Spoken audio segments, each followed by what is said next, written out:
विद्यार्थ्यांनो, पहिल्या धड्यामध्ये आपण काल उद्योग म्हणजे काय आणि उद्योगाचे आपण प्रकार बघितले होते.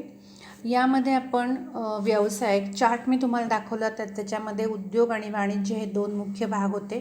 त्यातला पहिला भाग आपण बघत होतो उद्योग, आणि उद्योगाचे उपप्रकार, 3 उपप्रकार आपण बघितले: प्राथमिक उद्योग, दुय्यम उद्योग आणि सेवा उद्योग.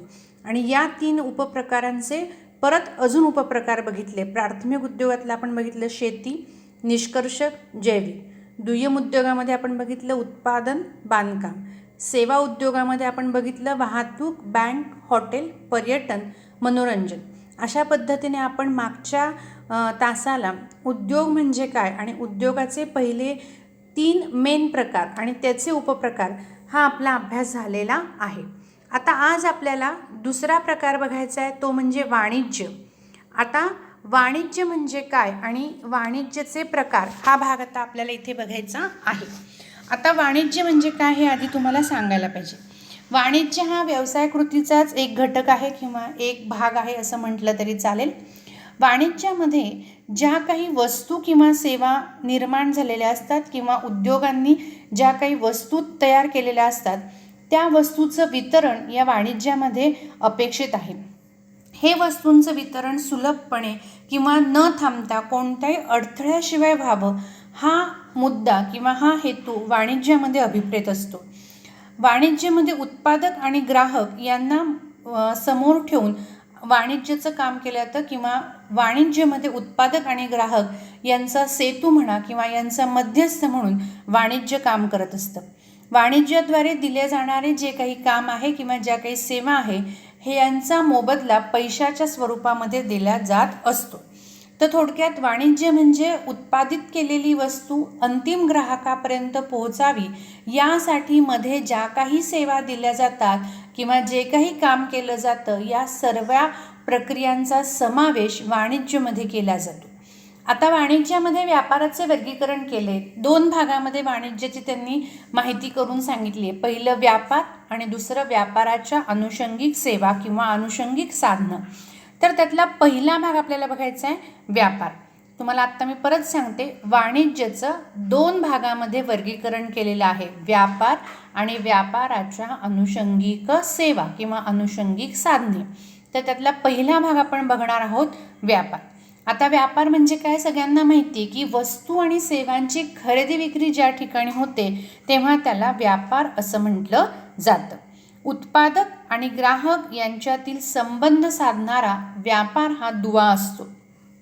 यामध्ये वस्तू विनिमयाच्या बदल्यात किंवा पैशाच्या बदल्यामध्ये व्यापार होत असतो किंवा व्यापार वस्तू विनिमयाद्वारे पूर्वी केला जायचा, आता तो व्यापार पैशाद्वारे केला जातो. म्हणजे जर तुम्हाला कुठली वस्तू हवी असेल तर तुम्हाला त्या बदल्यात पैसे द्यावे लागतात आणि मग त्या वस्तूची मालकी आपल्याकडे हस्तांतरित होते. आता आपल्याला व्यापाराचं वर्गीकरण बघायचं आहे किंवा व्यापारांचे प्रकार बघायचे. व्यापारांचे वर्गीकरण किंवा व्यापारांचे प्रकार 2 भागामध्ये त्यांनी केले. एक अंतर्गत व्यापार आणि दुसरा आंतरराष्ट्रीय व्यापार. तर अंतर्गत व्यापार म्हणजे काय, पहिला भाग आपण बघूया. अंतर्गत व्यापार, जो व्यापार देशाच्या भौगोलिक सीमेअंतर्गत केला जातो त्याला अंतर्गत व्यापार असं म्हटलं जातं. म्हणजेच ज्या व्यापारात वस्तू आणि सेवांची खरेदी विक्री ही एकाच देशामध्ये केली जाते आणि त्याच देशातलं चलन वापरलं जातं, तेव्हा त्या व्यापाराला अंतर्गत व्यापार असं म्हणतात. म्हणजे भारतातल्या भारतातच जर वस्तूची खरेदी विक्री केली जात असेल तर त्याला अंतर्गत व्यापार असं म्हटलं जातं. मग अंतर्गत व्यापाराचे प्रकार. पहिला प्रकार आहे घाऊक व्यापार. घाऊक व्यापार म्हणजे काय, तर ज्या व्यापारामध्ये मोठ्या प्रमाणामध्ये वस्तूची खरेदी विक्री केली जाते त्याला घाऊक व्यापार असं म्हणतात. हे घाऊक व्यापारी काय करतात, उत्पादकाकडून मोठ्या प्रमाणात मालाची खरेदी करून ठेवतात आणि किरकोळ व्यापाऱ्यांना किंवा लहान व्यापाऱ्यांना त्यांची गरज असेल तशी किंवा त्यांची मागणी असेल त्यानुसार वस्तूंची विक्री करतात. त्याला म्हणायचं घाऊक व्यापार. इंग्लिशमध्ये त्याला होलसेलर असं म्हटलं जातं. हे घाऊक व्यापारी मोठ्या प्रमाणामध्ये मालाची खरेदी करतात उत्पादकाकडून आणि किरकोळ व्यापाऱ्यांना किंवा छोट्या व्यावसायिकांना त्यांच्या मागणीनुसार मालाची विक्री करत असतात. यांना म्हणायचं घाऊक व्यापार किंवा घाऊक व्यापारी. इंग्लिशमध्ये त्याला होलसेलर असं म्हटलं जातं.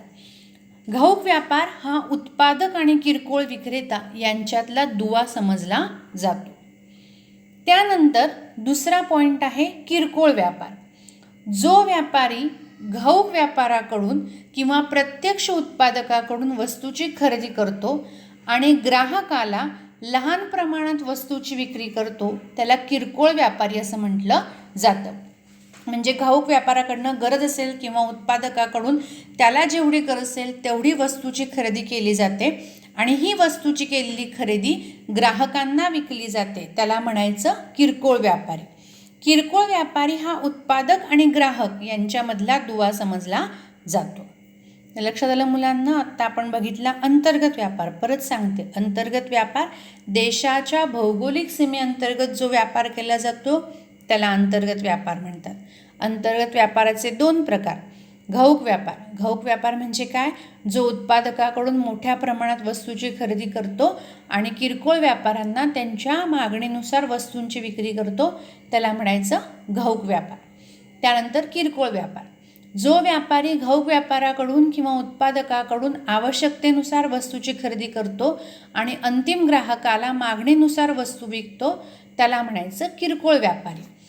किरकोळ व्यापारी हा उत्पादक आणि ग्राहक यांच्यातला दुवा असतो, तर घाऊक व्यापारी हा उत्पादक आणि किरकोळ व्यापारी यांच्यातला दुवा असतो. अशा पद्धतीने आता आपण अंतर्गत व्यापार म्हणजे काय बघितलं आणि अंतर्गत व्यापाराचे प्रकार बघितले. पुढचा भाग आहे ब, आंतरराष्ट्रीय व्यापार. आंतरराष्ट्रीय व्यापार म्हणजे काय? 2 किंवा 2 पेक्षा अधिक देशांमध्ये चालणाऱ्या व्यापाराला आंतरराष्ट्रीय व्यापार किंवा विदेशी व्यापार असं म्हटलं जातं. किंवा सोप्या शब्दामध्ये देशाच्या भौगोलिक सीमेबाहेर जो व्यापार केला जातो त्याला आंतरराष्ट्रीय व्यापार असं म्हणतात. या व्यापारामध्ये परकीय चलन किंवा परदेशी चलनाचा वापर केला जातो. एकच लक्षात ठेवा, आंतरराष्ट्रीय व्यापार म्हणजे 2 देशांमध्ये जो व्यापार केला जातो त्याला आंतरराष्ट्रीय व्यापार किंवा विदेशी व्यापार असं म्हटलं जातं. मग विदेशी व्यापारांचे प्रकार आपल्याला बघायचे आहेत. त्यातला पहिला आहे आयात व्यापार. आयात व्यापार म्हणजे काय? दुसऱ्या देशाकडून वस्तूची खरेदी विक्री केली जाते त्याला म्हणायचं आयात व्यापार. उदाहरणार्थ आपण जर अमेरिकेकडनं एखादी वस्तू खरेदी करत असू तर तो झाला आयात व्यापार. दुसरा आहे निर्यात व्यापार. जेव्हा दुसऱ्या देशाला आपण वस्तू विक्री करत असू तर त्याला म्हणायचं निर्यात व्यापार. जर अमेरिका भारताकडनं एखादी वस्तू खरेदी करत असेल तर त्याला म्हणायचं निर्यात व्यापार. त्यानंतर तिसरा आहे पुनर्निर्यात व्यापार. पुनर्निर्यात व्यापार म्हणजे काय? आयात आणि निर्यातीचं एकत्रीकरण म्हणजे पुनर्निर्यात व्यापार. म्हणजे काय? एका देशाकडनं माल आयात केलाय आणि तोच माल दुसऱ्या देशाला निर्यात केलाय त्याला म्हणायचं पुनर्निर्यात. म्हणजे थोडक्यात उदाहरण सांगायचं तर भारताने जपानकडनं एक माल आयात केला आणि तोच माल भारताने आफ्रिकेला पाठवला तर याला म्हणायचं पुनर्निर्यात व्यापार. आयात केलेला माल दुसऱ्या देशाला परत निर्यात करणं याला म्हणायचं पुनर्निर्यात व्यापार. अशा पद्धतीने आंतरराष्ट्रीय व्यापार म्हणजे देशाच्या भौगोलिक सीमेबाहेर जो व्यापार केला जातो त्याला म्हणायचं आंतरराष्ट्रीय व्यापार. आंतरराष्ट्रीय व्यापारामध्ये परकीय चलन मिळत असतं. आंतरराष्ट्रीय व्यापाराचे 3 प्रकार. आयात व्यापार, दुसऱ्या देशाकडनं वस्तूची खरेदी केली जाते त्याला म्हणायचं आयात व्यापार. निर्यात व्यापार, दुसऱ्या देशाला वस्तूची विक्री केली जाते त्याला म्हणायचं निर्यात व्यापार. आयात निर्यात पुनर्निर्यात व्यापार म्हणजे काय? आयात निर्यातीचं एकत्रीकरण म्हणजे पुनर्निर्यात व्यापार. एका देशाकडनं माल आयात करायचा आणि तोच माल दुसऱ्या देशाला परत निर्यात करायचं त्याला म्हणायचं पुनर्निर्यात व्यापार. अशा पद्धतीने आता आपण वाणिज्यातला पहिला घटक बघितला व्यापार. व्यापारांचे वर्गीकरण बघितलं, अंतर्गत व्यापार आणि आंतरराष्ट्रीय व्यापार. अंतर्गत व्यापारामध्ये आपण बघितलं घाऊक व्यापार, किरकोळ व्यापार. आंतरराष्ट्रीय व्यापारामध्ये आपण बघितलं आयात व्यापार, निर्यात व्यापार, पुनर्निर्यात व्यापार. या ठिकाणी आपण वाणिज्यातला पहिला घटक व्यापार हा संपवलेला आहे. आता पुढचा भाग आपल्याला बघायचा आहे व्यावसायिक सेवा किंवा व्यावसायिक अनुषंगिक साधने.